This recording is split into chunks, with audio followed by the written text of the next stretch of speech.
From the CISO series, it's Cybersecurity Headlines. These are the cybersecurity headlines for Monday, February 9th, 2026. I'm Steve Prentice. OpenClaw turns to VirusTotal to boost security.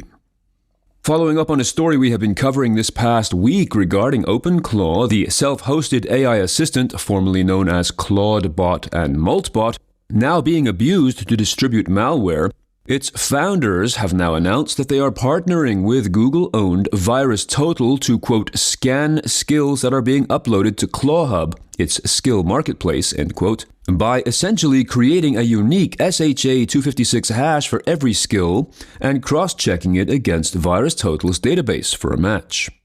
The company warns that VirusTotal scanning is, quote, not a silver bullet, and that there is a possibility that some malicious skills that use a cleverly concealed prompt injection payload may slip through the cracks, end quote.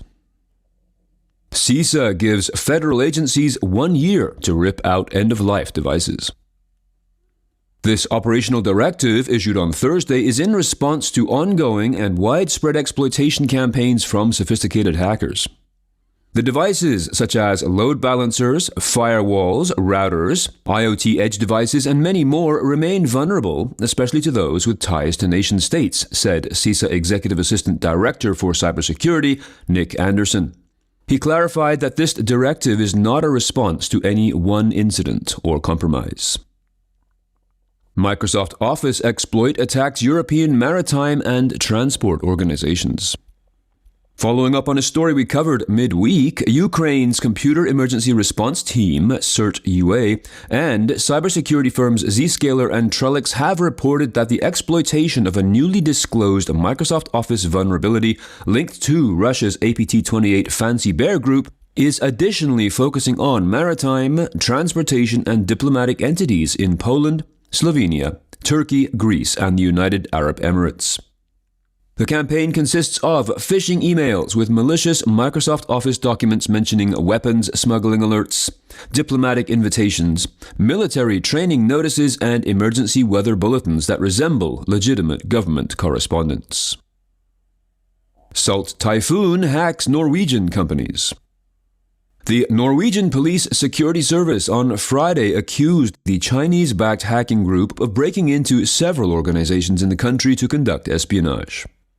Their report did not provide many details about this campaign, but the Salt Typhoon organization was described recently by senior U.S. national security officials as, quote, an epoch-defining threat, end quote, which has for years stealthily hacked into the networks of critical infrastructure organizations around the world. Huge thanks to our sponsor, ThreatLocker. Want real zero-trust training? Zero Trust World 2026 delivers hands-on labs and workshops that show CISOs exactly how to implement and maintain zero trust in real environments.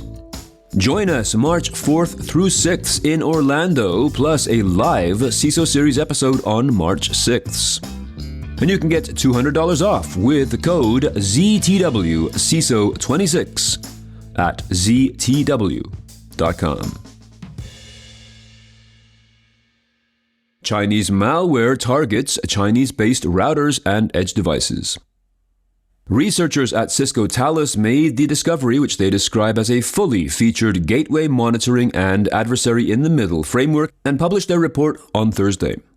In use since at least 2019 and still active, DKnife, that is DKNIFE, targets Chinese-speaking users, and the researchers express high confidence that it was made by Chinese Nexus threat actors. It is a Linux-based framework designed for, quote, gateway-level attacks, enabling operators to monitor, manipulate, and hijack network traffic on compromised routers or edge devices, end quote. A link to the report is available in the show notes to this episode. Payments platform BridgePay confirms ransomware attack. The U.S. payment gateway and solutions provider says, quote, a ransomware attack has knocked key systems offline, triggering a widespread outage affecting multiple services. This incident started on Friday and spread nationwide across its platform. The company confirmed late Friday that the incident was caused by ransomware. During the incident, some U.S. merchants and organizations were only able to accept cash from their customers, and BridgePay has not yet named the ransomware actor. AWS intruder becomes admin in under 10 minutes with AI assistance.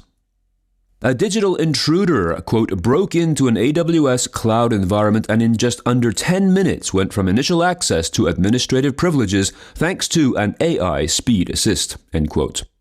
This is according to a research team from CISA Threat Research who observed the break-in on November 28th and noted it stood out, quote, not only for its speed but also for the multiple indicators suggesting the criminals used large language models to automate most phases of the attack, from reconnaissance and privilege escalation to lateral movement, malicious code writing, and LLM jacking, using a compromised cloud account to access cloud-hosted LLMs, end quote.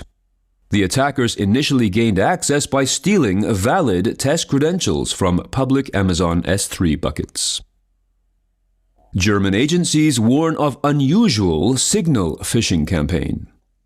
Federal officials in Germany have issued a joint advisory warning this attack focuses on, quote, high-ranking targets in politics, the military, and diplomacy, as well as investigative journalists in Germany and Europe, end quote.